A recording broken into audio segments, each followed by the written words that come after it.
यांत्रिक महत्त्वाची बातमी आहे। स्थानिक स्वराज्य संस्था निवडणुका 2 टप्प्यात होण्याची शक्यता आहे। पहिल्या टप्प्यामध्ये जिल्हा परिषद आणि पंचायत समित्यांची निवडणूक होईल, तर दुसऱ्या टप्प्यामध्ये महापालिका निवडणूक होणार आहे, अशी माहिती सूत्रांनी दिली आहे। निवडणुका दिवाळीनंतर होणार असल्याचं समजतंय। अत्यंत महत्त्वाची बातमी आहे। स्थानिक स्वराज्य संस्थांच्या निवडणुकांबाबतची या निवडणुका 2 टप्प्यात होणार अशी माहिती सूत्रांकडून मिळते। पहिल्या टप्प्यामध्ये जिल्हा परिषदा पंचायत समित्यांच्या निवडणुका होतील, तर दुसऱ्या टप्प्यामध्ये महापालिकेच्या निवडणुका होतील आणि या निवडणुका दिवाळीनंतर होणार आहेत। बघूया आपण याबाबतची महत्त्वाची माहिती ग्राफिक्सच्या माध्यमातून।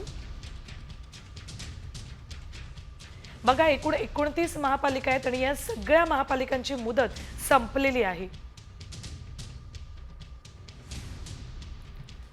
तर 243 नगर परिषदांपैकी 228 नगर परिषदांची ही मुदत संपलेली आहे। 142 नगर पंचायतींपैकी 29 नगर पंचायतींची मुदत संपली आहे आणि 34 जिल्हा परिषदांपैकी 26 जिल्हा परिषदांची ही मुदत संपली आहे आणि 351 पंचायत समित्यांपैकी 289 पंचायत समित्यांची ही मुदत संपली आहे।